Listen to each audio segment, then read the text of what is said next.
अब उत्तर प्रदेश की सबसे बड़ी आबादी का यह बजट आज उत्तर प्रदेश के विधानमंडल में प्रस्तुत हुआ है। और अगर बजट की मैं थीम कहूं तो यह सुरक्षित नारी, सक्षम युवा,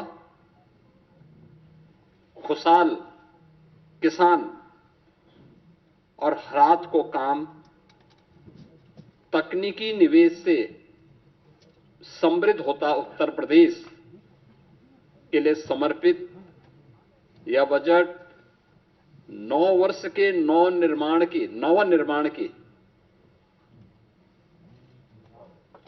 एक नई गाथा को देशवासियों के सामने प्रस्तुत करता है। बजट जो आपने देखा है, इसमें 43,565 करोड़ रुपए से अधिक की धनराशि केवल नई योजनाओं के लिए इस बजट में उसमें प्रस्तावित की गई हैं। दूसरा, 2 लाख करोड़ रुपए से अधिक की राशि कैपिटल एक्सपेंडिचर के लिए है। यानी ये परिसंपत्तियों के नवनिर्माण में, इंफ्रास्ट्रक्चर के डेवलपमेंट में और इकोनॉमी की यानी अर्थव्यवस्था को सुदृढ़ीकरण करने में इसकी बड़ी भूमिका होती है और यहीं से रोजगार का सृजन भी होता है। ये रोजगार सृजन में भी एक बड़ी भूमिका का निर्वहन करता है। ये बजट का मुख्य हाइलाइट्स है। आपने इस चीज को बजट में देखा होगा। बजट भाषण जब वित्त मंत्री जी पढ़ रहे थे तो उस समय भी आपने इस बात को गौर किया होगा कि बजट में जो हमारी एफआरबीएम की सीमा है, यानी पिछले 9 वर्ष में ये हमारी सरकार का 10वां बजट है और पहली बार हुआ है जब किसी मुख्यमंत्री को 10वां बजट प्रस्तुत करने का अवसर प्राप्त हुआ है यूपी जैसे राज्य में। इससे पहले कभी नहीं हुआ।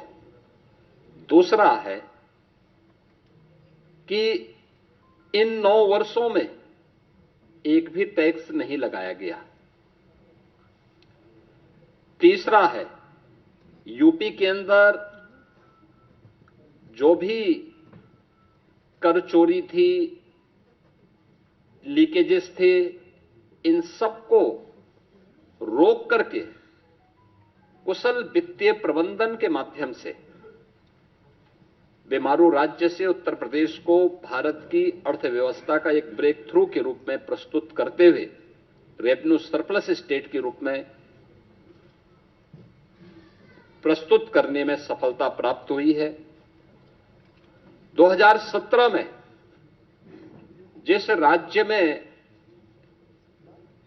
ऋणग्रस्तता थी और वह उसकी 30% से अधिक थी, उसे घटा करके हम लोगों ने अगले ही 2-3 वर्षों के अंदर 27% में लाने में सफलता प्राप्त की थी। लेकिन 3 वर्ष का जो कोविड कालखंड था, इसके कारण यह सीमा बढ़ी थी।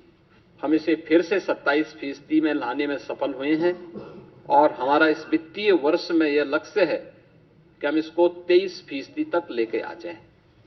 यानी जो रिजर्व बैंक ने तय किया है कि किसी भी राज्य की जो कुल जीएसडीपी होगी उसकी 30% से अधिक ऋण उस पर नहीं होना चाहिए। उत्तर प्रदेश देश के उन राज्यों में है जिस राज्य के पास जो भी एफआरबीएम की सीमा तय की गई है उसके अधीन उत्तर प्रदेश ने अपने वित्तीय प्रबंधन को रखा है और उत्तर प्रदेश की ऋणग्रस्तता उसी के अधीन उत्तर प्रदेश के अंदर देखने को मिल रही है। यह हमारा कुशल वित्तीय अनुशासन भी है। बिना अतिरिक्त टैक्स लगाए हुए उत्तर प्रदेश के अंदर वेलफेयर की स्कीम को, इंफ्रास्ट्रक्चर की स्कीम को और प्रत्येक सेक्टर में नई ऊंचाइयों को प्राप्त करते हुए विकास के नित नए सोपान को स्थापित करते हुए आज उत्तर प्रदेश जिस दिशा में आगे बढ़ा है, अपनी अर्थव्यवस्था को मजबूत किया है, उसके बल पर उत्तर प्रदेश आज देश की टॉप 3 इकोनॉमी में एक है। देश की जो टॉप 3 इकोनॉमी है उनमें से उत्तर प्रदेश की एक है। हम लोगों ने उत्तर प्रदेश जैसे राज्य को, हमने देखा होगा कि उत्तर प्रदेश में अब अनएम्प्लॉयमेंट जो रेट है इसको हम 2.24% तक के नीचे लेके आने में सफल हुए हैं। यह स्थिति 2017 के पहले यह लगभग 17 से 19% तक था। आज इसको हम नीचे करने में सफल हुए हैं।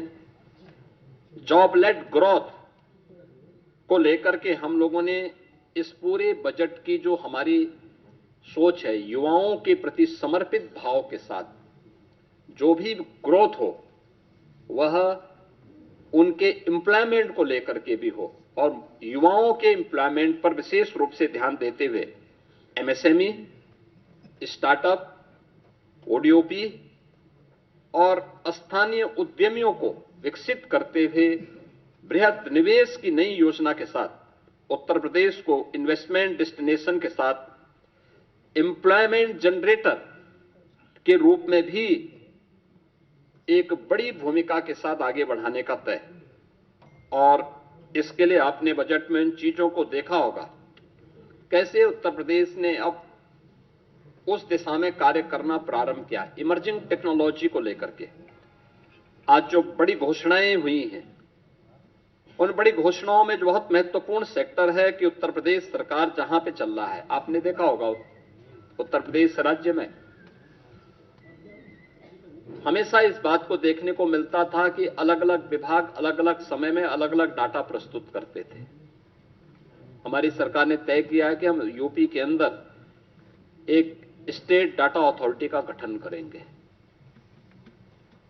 स्टेट डाटा अथॉरिटी या उत्तर प्रदेश के अंदर रियल टाइम डाटा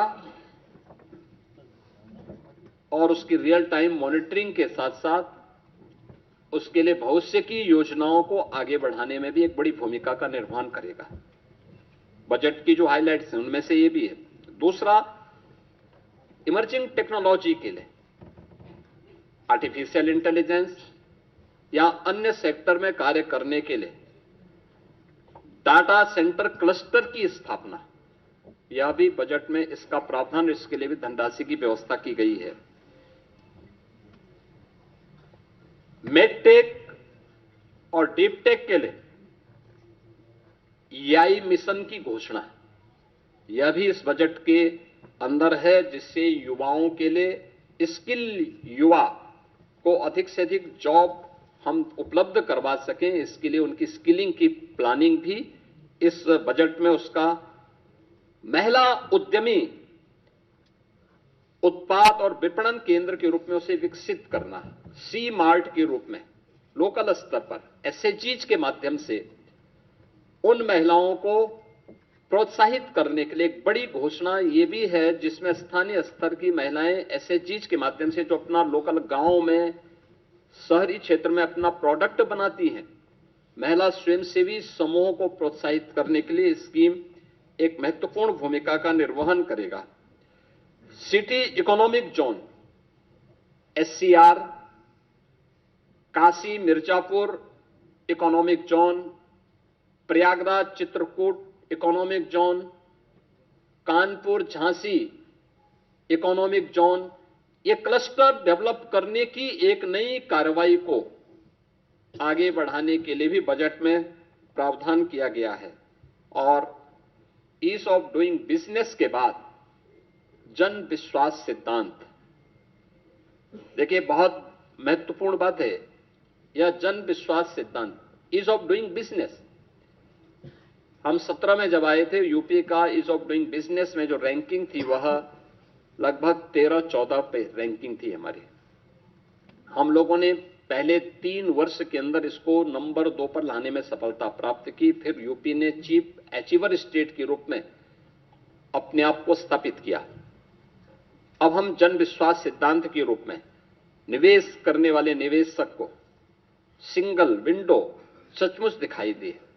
इसके लिए उन सभी चीजों में रिलैक्स करना, रजिस्ट्रेशन, लाइसेंसिंग आदि की कार्रवाई को अधिक सरल और सहज बनाने के लिए हमें इस दिशा में इसको अब लागू करने की दिशा में यूपी आगे बढ़ा है। प्रदेश में डिजिटल एंटरप्रेन्योरशिप योजना, इस स्कीम को भी यूपी ने आगे बढ़ाने की दिशा में इस बजट में इस पर कार्य किया है। लेकिन इन सभी पर हमें सफलता तब मिली है जब प्रदेश के अंदर उस प्रकार के वातावरण को बनाने में हमें सफलता प्राप्त हुई। खासतौर पर उसके लिए प्रयास किए गए रूल ऑफ लॉ, यही रियल ग्रोथ है, यही उसकी गारंटी है। यानी rule of law real growth की गारंटी है। हर व्यक्ति सुरक्षा की गारंटी चाहता है और वह गारंटी आज यूपी दे रहा है।